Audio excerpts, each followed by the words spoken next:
오늘 설교 제목은 미쳤다입니다. 설교 제목을 정하는데 고민이 굉장히 많이 있었습니다. 바울이 미쳤다 할까? 바울이 미치지 않았다 그럴까? 우리가 다 미쳤다 할까? 고민을 굉장히 많이 하면서 결국 미쳤다 이렇게 설교 제목을 정했습니다.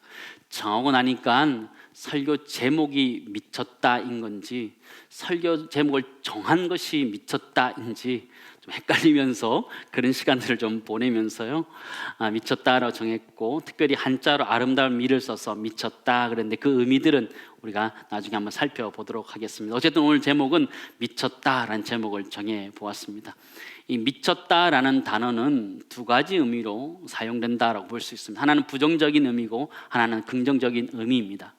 부정적인 의미는 정신에 이상이 생겨서 말과 행동이 보통 사람과 다르게 된다, 그럴 때 미쳤다 이렇게 표현하기도 하고요. 또 하나는 반대로 아주 탁월함이 있어서 보통 사람들과 다르게 되었다, 그럴 때 미쳤다 이렇게 표현하기도 합니다.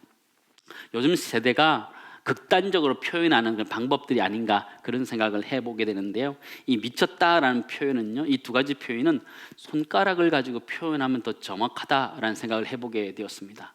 미쳤다, 정신이 나갔다 이럴 때 어떻게 해요? 검지손가락을 긁고, 그죠? 머리 옆에 이렇게 들면 이렇게 하잖아요, 그죠? 그렇게 하시면 안 돼요, 그죠? 좋은 것 아니지요. 근데 긍정적인 의미로 저 사람이 너무나 탁월하다 그럴 때는 어떻게 해요? 미쳤다 이렇게 표현하잖아요, 그죠? 미쳤다 표현하죠. 날씨가 미쳤다 이런 얘기도 하고, 그죠? 그런 얘기 하거든요. 우리 옆 사람에게 한번 해볼까요? 네. 검지손가락 하시면 안 됩니다. 네. 미쳤다, 그죠? 좀 미쳤다. 좋은 표현이지만 우리 마음속에 좀 불편함이 있어요, 그죠? 시킨 목사도 미친 것 아닌가 싶고, 그죠? 따라하는 성도님들도 미친 것 아닌가 이런 생각을 들기도 합니다.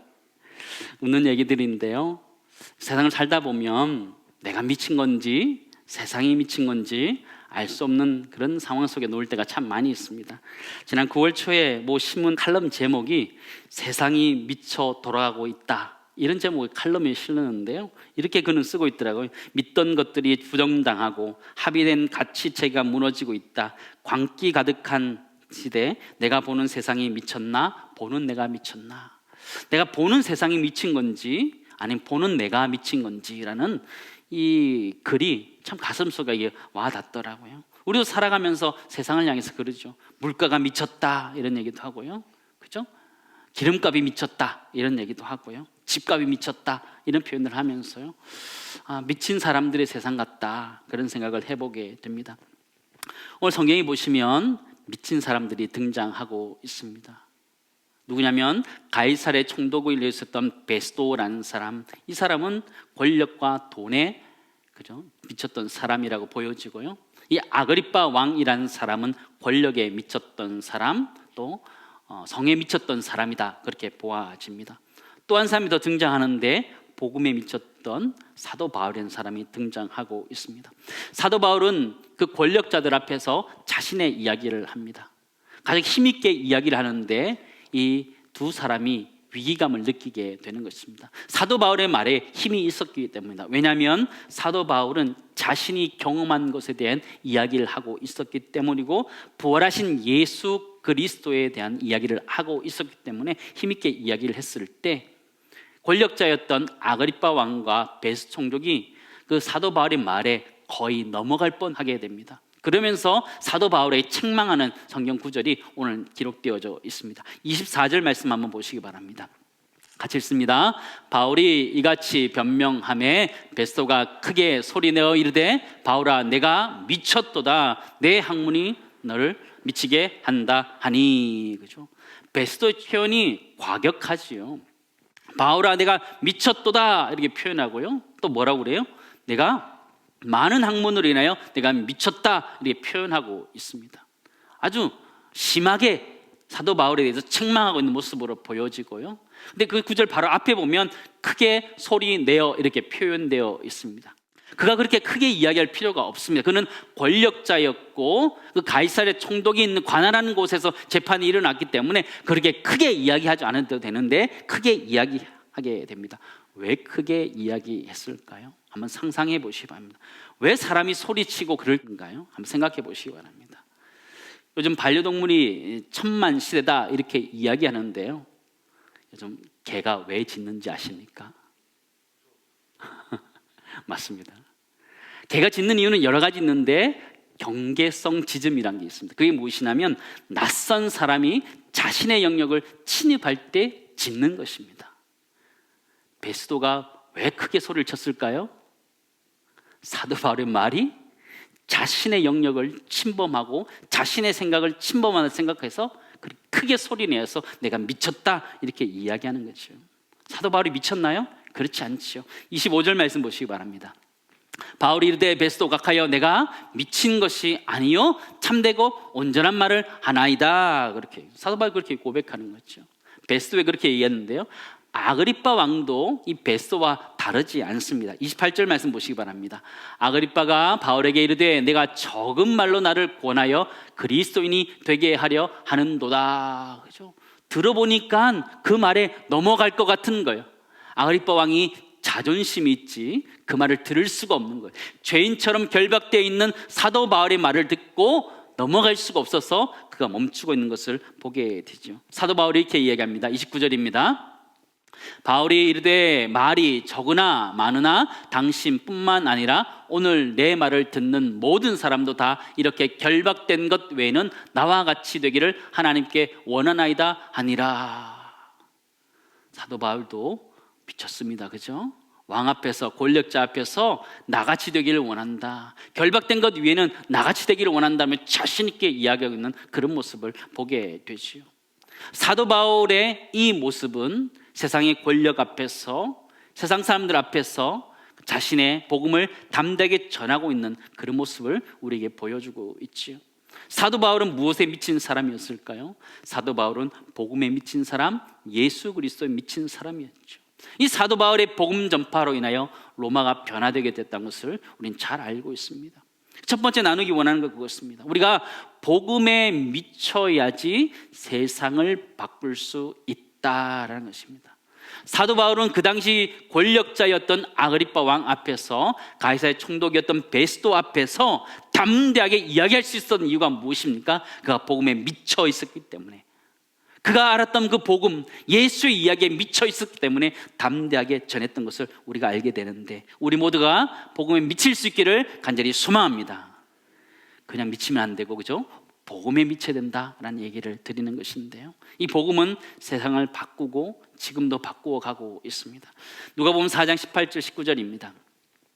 주의 성령이 내게 임하셨으니 이는 가난한 자에게 복음을 전하게 하시려고 내게 기름을 부으시고 나를 보내사 포로된 자에게 자유를, 눈먼 자에게 다시 보게 함을 전파하며 눌린 자를 자유롭게 하고 주의 은혜의 해를 전파하게 하려 하심이라 하였더라. 그렇죠. 복음이 전화되게 되면서 세상이 변화되어져 가는 것을 성경 우리들에게 가르쳐주고 있다라는 것이죠. 사도 바울은 이렇게 복음에 미친 사람이었는데 사도 바울 또한 다른 것에도 하나 미친 사람이었습니다. 그것이 무엇이면 자신의 부르심, 자신의 소명에도 미친 사람이었습니다. 자신이 이방인들에게, 권력자들에게 복음을 전해야 된다는 그 사명이 자신에게 있다는 것을 알고 끝까지 그 길을 한결같이 달려갔던 사람이었습니다. 그가 비록 결박된 상황이었지만 담대하게 그가 복음을 전했던 것을 우리는 잘 알고 있죠. 하나님의 부르심에 그는 온전히 취해 있던 사람이었습니다. 사도행 20장 24절입니다. 같이 읽습니다. 내가 달려갈 길과 주 예수께 받은 사명 곧 하나님의 은혜의 복음을 증언하는 일을 마치려 하면은 나의 생명조차 조금도 귀한 것으로 여기지 아니하노라. 아멘. 사도 바울은 자신의 소명을 향해서 끝까지 달려가는 거예요. 그 앞에 고난이 있어도, 어려움이 있어도 그냥 그 길을 열심히 달려가고 있는 모습을 보게 되죠. 사도 바울은 자신의 소명에 미친 사람이었다, 우리는 볼 수 있습니다. 여러분 혹시 광인론이라고 혹시 신앙생활하면서 들어보셨습니까? 광인론이라는 것은요, 미친 사람 이론이다, 이렇게 볼 수 있는 것인데요, 제자훈련 지도자 세미나에서 고 오카는 목사님께서 강의하셨던 주제 중에 하나가 이 광인론입니다. 목회의 본질이 무엇이냐, 교회의 본질이 무엇이냐, 사람을 세워가는 것이고 또 예수의 제자를 세워가는 것이다, 이런 얘기를 하는 거예요. 정확히 얘기하면 목회의 본질이라는 것은 예수의 제자를 만드는 것이다, 그렇게 이야기하고 있는 것이 광인론의 핵심입니다. 근데 예수의 제자를 만들어가는 것이 쉬우나 쉽지 않습니다. 강의를 하면서 그렇게 제자 훈련에 대한 이야기를 쭉 했을 때 산동네에 있는 목사님이 질문하게 되었습니다. 목사님 교회는 강남에 있으니까 배운 분들이 많아서 그렇게 되는 것 같은데 산동대에 있는 우리는 좀 어려울 것 같다. 우리는 어떻게 해야 되냐? 그렇게 질문하게 되었다라고 합니다.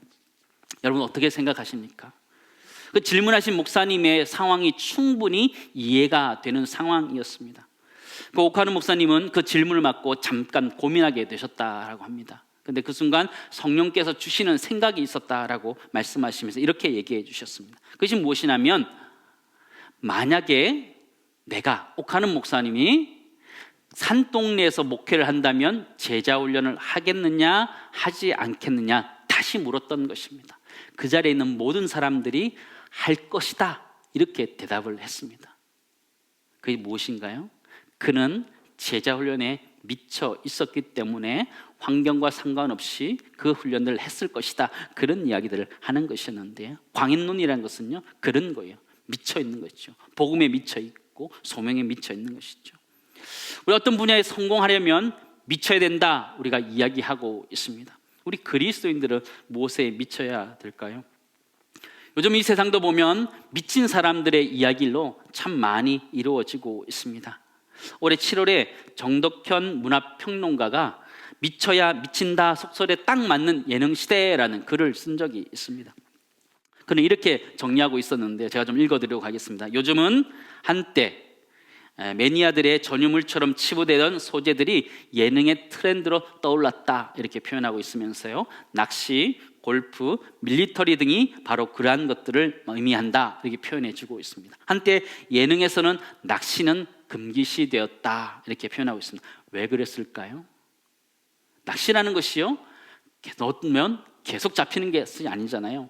잡히는 순간에 비해서 들이는 노력이 너무 많다라는 것이, 너무 오래 기다려야 된다는 것이, 노동에 비해서 나오는 방송 분량도 적기 때문에 그렇게 하지 않았다라는 거예요. 그런데 나만 믿고 따라와 도시 어부는 그 금기를 깼다, 이렇게 표현해 주고 있더라고요. 이 프로그램이 성공한 이유를 그는 이렇게 적고 있었는데요, 화면 한번 보여주시죠. 이렇게 된 도시 어부의 상징이라고 할 수 있는 이덕화, 이경규 같은 진짜 낚시에 어떤 사람? 미친 사람들이 출연하고 있어서다. 다른 방송이었다면 한 자리에 앉아 40시간 동안 촬영하는 것은 불가능한 일이었을 거다. 하지만 이들은 40시간을 꼬박 잠도 안 자고 낚시를 하고도 더 하면 안 되느냐는 말로 제작진의 귀갓길을 가로막는다. 그만큼 낚시에 진심으로 임한다는 것이다. 세상도 미쳐야 성공한다라는 것을 이야기하고요, 미쳤을 때 그것이 세상에 영향을 미친다라는 것을 이야기하고 있죠. 우리 그리스도인들은 무엇에 미쳐야 될까요? 우리는 무엇에 미쳐야 될까요? 사도 바울은 복음에 미쳤던 사람이고 사도 바울은 소명에 미쳤던 사람이에요. 우리 그리스도인들은 하나님 우리를 부르신 그 부르심에 미친 사람이 되어야 돼요. 하나님 우리를 왜 부르셨는지 부르심에 대해서 미쳐야 되는 사람들이라는 것이, 여러분의 소명이 무엇입니까? 여러분 이 땅에 왜 태어나셨나요? 하나님 우리를 부르신 이유가 무엇인가요? 그 부르신 이유를 따라서 살아가야 되는 것, 그 소명에 미쳐야 되는 것이 우리의 진정한 소명이라는 것이죠. 교회의 소명이라는 것은 무엇일까요? 이 땅에 하나님께서 교회를 두게 하신 이유는요, 가르치고 전파하고 치료하기 위해서 이 땅에 교회를 두셨어요. 그러므로 교회는 가르치고 전파하고 치료하는 이 사역에 미쳐야 되는 줄을 믿습니다. 교회는 그렇게 살아가야 되는 거죠. 하나님 우리를 예수 그리스도를 믿는 사람으로 불렀을 때에 하나님 우리를 소명자로 부르셨어요. 각자에게 주시는 소명이 있다는 것이, 이 소명도 크게 보면 두 가지로 나눌 수 있습니다. 공동 부모처럼 함께 가지는 소명이란 것이 있어요. 그것은 무엇이냐면 하나님의 영광을 위해서 살아간다는 소명의 큰 공동성이 있어요. 그러나 우리 각자 자신의 재능과 은사대로 자신의 마음을 가지고 섬기는 자신만의 독특한 소명이란 것이 있다는 것을 발견하게 되죠. 어떤 사람은 학교의 교사로, 어떤 사람은 직장인으로, 어떤 사람은 주부로, 어떤 사람은 사업으로, 어떤 사람은 예체능으로 자신의 일을 감당해 가는 것이죠. 자신의 재능과 은사로 자신의 마음을 가지고 섬겨가는 것, 그것을 소명이다 말할 수 있는데, 하나님이 주신 소명이 무엇이냐면 그것들을 통해서 하나님의 영광을 위해서 살아갈 때 그것을 하나님의 소명이다 말할 수 있는 것이고, 우리 모두가 그 하나님의 소명에 미쳐 있을 수 있기를 간절히 소망합니다. 우리는 그렇게 미쳐야 되는 것이죠. 두 번째 나누기 원한 것은요, 소명에 미쳐야 세상을 바꿀 수 있다라는 것이죠. 내가 잘할 수 있는 것, 하나님을 부르신 것, 미쳐야 세상을 바꿀 수 있다라는 것이죠. 저는 미친 사람일까요? 안 미친 사람일까요? 목사를 향해서 미쳤다 하기도 그러고, 그죠? 네. 저는 미친 사람이에요. 예수에 미친 사람이고 교회 사역의 목회에 대해서 미친 사람이에요.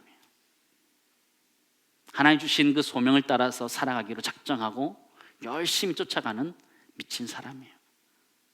우리가 하나님 부르신 그 소명에 미칠 때 이 세상은 변화되어 간다라는 것을 잊지 않고, 우리 모두가 하나님 나를 왜 부르셨는지 생각하고 그 소명을 찾을 수 있는 우리가 되었으면 좋겠고, 이 자리에 젊은이들도 참 많이 있는데요, 하나님 왜 나를 부르셨는지에 대한 고민들을 하고 하나님 나의 소명이 무엇인지를 발견하여서 그것을 가지고 열심히 달려갈 수 있는 애가 우리 모두에 있기를 간절히 소망합니다. 옛날 어르신들이 이 미쳤다라는 얘기를 할 때 꼭 하는 말이 있었어요. 그게 뭐냐면, 미치려면 곱게 미쳐라, 이렇게.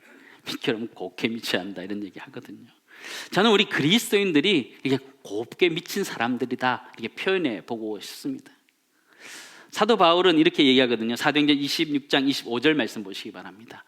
바울이 이르되 베스도 각하여 내가 미친 것이 아니요 참되고 온전한 말을 하나이다. 사도 바울은 미친 게 아닌 것처럼 우리는 미친 게 아니죠. 미친 게 아니에요. 그런데 세상 사람들은 우리를 향해서 미쳤다 이야기하는 거예요. 사도 바울이 베스도로부터 내가 미쳤다라는 얘기를 듣는 것처럼 우리가 신앙생활하면서 세상 사람들 가운데 미쳤다라는 소리를 들을 수 있어요. 좀 더 주일날 좀 쉬지 교회를 가느냐, 그렇게 미안할 수도 있지요. 우리가 믿는 신앙생활들이 다른 사람 눈에는 광신자처럼 보일 때가 있죠. 미친 사람처럼 보일 때가 있지요. 그러나 그렇지 않지요. 저는 그래서 우리들을 향해서 저는 아름다운 미자를 써서 미쳤다 표현해 보고 싶어요. 우리 그리스도인은 그렇게 미친 사람들이에요. 아름답게 미친 사람들이에요. 그런 것이 무엇일까요? 우리 그리스도인들은 아름다움에 미친 사람들이에요. 어떤 아름다움일까요? 우리에게는 하나님이 주신 고운 꿈, 아름다운 꿈이 있습니다. 그 꿈에 미친 사람들이 곱게 미친 사람들, 우리들이에요. 저는 곰곰이 생각해 보니까 어렸을 때도 이런 꿈이 있었던 것 같아요. 찬양이 하나 있었는데, 사막에 샘이 넘쳐 흐르리라, 이런 찬양 혹시 들어보셨습니까? 예. 가사는 이렇게 되어 있습니다. 사막에 샘이 넘쳐 흐르리라, 사막에 꽃이 피어 향내 내리라. 주님이 다스리는 그 나라가 되면은 사막이 꽃동산 되리. 사자들이 어린 양과 뛰놀고 어린이들 함께 뒹구는 참 사랑과 기쁨의 그 나라가 이제 속히 오리라. 어릴 때 저 찬양 부르면서요, 진짜 저는 꿈을 꿨어요. 그런 나라가 오리라라는 마음을 가지고 찬양도 했고요. 저 찬양 가사는 사실 이사야 11장에 나오는 하나님의 말씀이셨어요. 우리 그리스도인에게는 그런 꿈이 있는 거예요. 그 꿈이 어떤 꿈이에요? 저 찬양과 같은 꿈, 이사야 11장과 같은 꿈이 우리에게 있는 거예요. 사자들이 어린 양과 뛰놀고 어린이들이 함께 뒹구는 그런 참 사랑과 기쁨의 나라가 속히 올 것을 기대하는 그 꿈이 우리에게 있다는 거예요. 그 꿈은 아름답지 않아요? 이사야 11장 9절 10절 말씀 보시기 바랍니다. 우리 같이 읽습니다. 내 거룩한 산 모든 곳에서 해됨도 없고 상함도 없을 것이니 이는 물이 바다를 덮음같이 여호와를 아는 지식이 세상에 충만할 것임이니라. 그날에 이새의 뿌리에서 한 싹이 나서 만민의 기치로 설 것이요 열방이 그에게로 돌아오리니 그가 거한 곳에 영화로우리로다. 아멘. 아멘. 우리는 물이 바다를 덮음같이 하나님의 영광이 이 땅 가운데 가득하기를 고대하는 사람들인 줄 믿습니다. 그 아름다운 꿈을 꾸는 사람들, 우리가 진짜 미친 사람들이라는 것이지. 세상 사람들은 정신 나갔다 미쳤다 말할 때 우리는 그렇지 않다라고 말하는 거예요. 우리 하나님 나라의 아름다운 꿈에 미친 사람들이라는 것이죠. 우리 모두에게는 그 꿈이 있기를 간절히 소망합니다. 저는 주일학교에 다닐 때 저 찬양하면서 꿈을 꿨어요. 저 세상이 오리라 꿈을 꾸면서 자라왔어요. 그 꿈은 아직도 저에게 있어요. 사랑하는 성도 여러분, 어떤 꿈을 꾸면서 살아가고 계십니까? 어떤 아름다운 꿈을 꾸면서 살아가고 있습니까? 그 꿈은요, 권력을 가지고 되는 것도 아니고 재물을 가지고 되는 것도 아니고 하나님 나라가 이 땅 가운데 임할 때 이루어지는 아름다운 꿈인 줄을 믿습니다. 마지막 세 번째 나누기 원하는 것은요, 하나님 나라의 꿈에 미쳐야지 세상이 바뀌어질 수 있다는 것이죠. 사도 바울은 그 하나님 나라의 꿈에 미쳐서 세상을 바꾸고 있음을 우리는 발견해야 됩니다. 세상의 권력자들은 권력으로 세상을 바꾸려고 해요. 세상의 재력가들은 재물을 가지고 세상을 바꾸려고 해요. 그렇지 않아요. 예수님께서 이 땅에 오셨을 때에 자신의 이야기로, 자신의 복음의 이야기로 세상을 바꿨던 것처럼 우리 모두가 하나님 나라의 꿈을 가지고 이 땅을 바꿀 수 있기를 주님을 축원합니다. 우리 모두는 하나님 나라의 꿈에 미친 사람들이 되어야 됩니다. 여러분, 어떤 꿈을 꾸면서 살아가고 있으십니까? 단순히 나 하나 잘 먹고 잘 사는 것, 그것을 위해서 살아가고 있으십니까? 우리는 그런 존재가 아니라는 거예요. 우리 모두가 하나님의 뜻이 이 땅 가운데 이루어지도록, 하나님 나라가 이 땅 가운데 임할 수 있도록 기도하면서 그 꿈을 꿀 수 있는 미친 자 되기를 주님을 축원합니다. 우리 모두가 그런 미친 자 되었으면 좋겠어요. 세상 사람들이 우리를 알지 못해서 우리는 미쳤다 손가락질 할 수 있고 조롱할 수 있어요. 그러나 우리 모두는 하나님의 나라를 꿈꾸는 그 아름다움, 어린애들과 독사, 어린 양과 사자가 함께 뒹구는 그 온전한 하나님 나라를 꿈꾸며 살아갈 수 있는 우리 모든 성도들 되게 주님이 은혜를 주시기를 소망하고, 우리 모두가 그 꿈을 가지고 함께 달려갈 수 있기를 간절히 소망합니다. 세상 사람들이 우리를 향해서 미쳤다 그런 눈빛으로 보셔도 괜찮아요. 잘 몰라서 그런 거니까. 그러나 우리 마음속에 분명한 믿음이 있었으면 좋겠어요. 하나님 뜻이 이 땅 가운데 이루어지는 그 아름다운 꿈, 분명히 이루어질 것이라는 그 아름다운 미침을 가지고 우리 모두가 이 땅의 삶들을 살아낼 수 있기를 주님으로 축원합니다. 우리는 할 수 있습니다. 우리 함께 찬양하고 기도하기 원하는데요, 비전이란 찬양입니다. 우리 보좌 앞에 모였네, 함께 주를 찬양하며.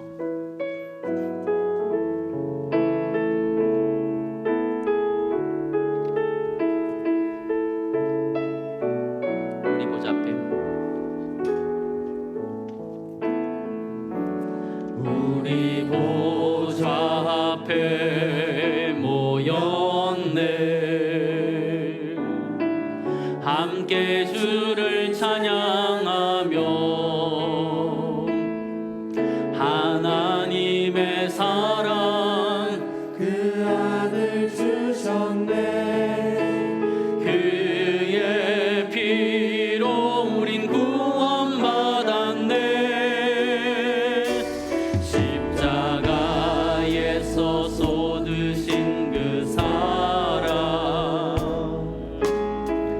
강같이 온 땅에 흘러 각 나라와 족속 백성 방언에서 구원받고 주 경배드리네.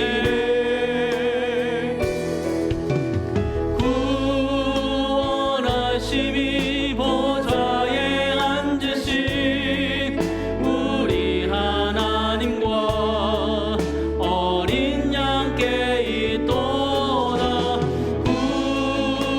구원하심이 보좌에 앉으신 우리 하나님과 어린 양께 있도. 우리 다시 한번 찬양합시다. 우리 보좌 앞에, 우리 보좌 앞에 모였네,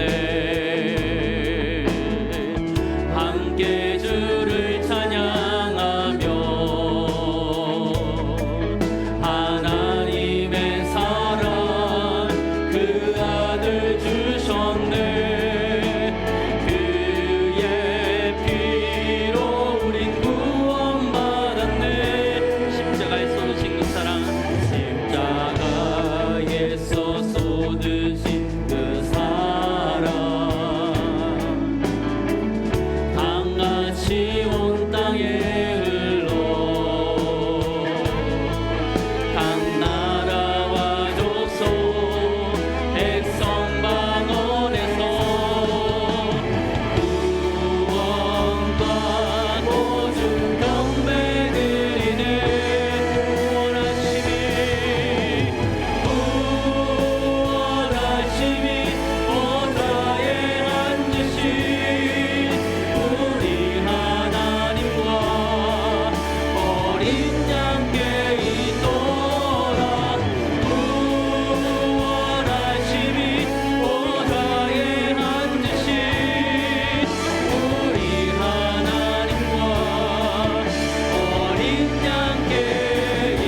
소명에 어떤 꿈이 있으십니까? 우리 그리스도인에게는 미친 꿈이 있어야 됩니다. 그 꿈은 하나님의 나라가 이 땅 가운데 임하는 것입니다. 하나님의 통치하심이 이 땅 가운데 임하는 것입니다.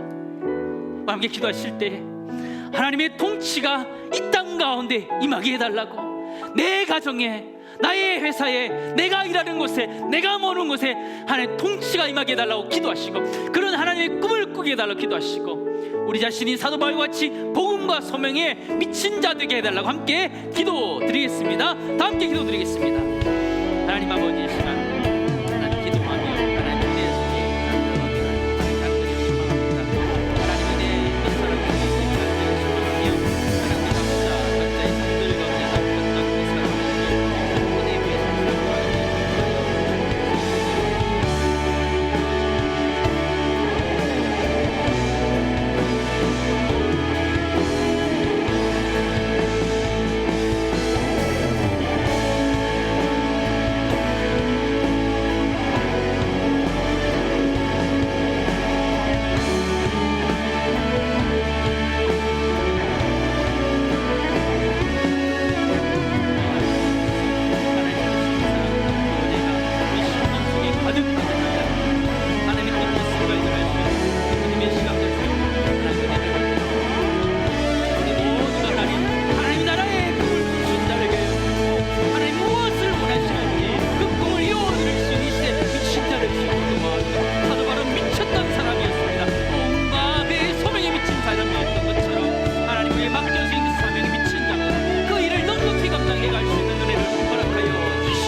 하나님, 우리 각자는 이 땅 가운데 자기 나름대로의 꿈을 가지고 살아갑니다. 잘 사는 것, 행복하게 사는 것, 그런 기준을 가지고 살아가는데, 우리들에게는 세상 사람들이 모르는 아름다운 꿈이 하나 있습니다. 하나님의 나라가 이 땅 가운데 임하는 것입니다. 하나님의 통치가 이 땅 가운데 임하는 것입니다. 하나님, 그 아름다운 꿈을 꾸면서 살아가는 우리 귀한 성도들 되도록 은혜를 베풀어 주옵소서. 가정마다 하나님의 나라가 되게 하여 주시고, 일하는 곳마다, 공부하는 곳마다, 우리가 머무는 곳마다 하나님의 나라가 될 수 있도록 은혜를 베풀어 주옵소서. 하나님, 우리를 먼저 다스려 주시고, 주님이 주시는 그 다스림 속에 이 땅의 삶들을 잘 살아갈 수 있도록 은혜를 베풀어 주옵시다. 사도 바울이 복음과 소명에 미쳤던 자로 살았던 것처럼 우리에게도 하나님 그런 미침을 허락해 주옵소서. 복음에 미친 자로서, 하나님 나에게 맡겨진 소명에 미친 자로서 이 땅의 삶들을 살아낼 수 있는 귀한 성도들 되도록 은혜를 베풀어 주시옵소서. 하나님, 연약할 때마다 나 자신의 주신 소명이 무엇인지 다시 찾게 하여 주옵소서. 흐릿해졌던 나의 소명이 있다면 다시 기도하면서 하나님 나에게 맡겨주신 소명이 무엇인지 발견하여서 그 소명을 미친 듯이 감당할 수 있는 우리 귀한 성도들 되도록 축복해 주시옵소서. 감사드리며 예수님의 이름으로 기도드리옵나이다. 아멘.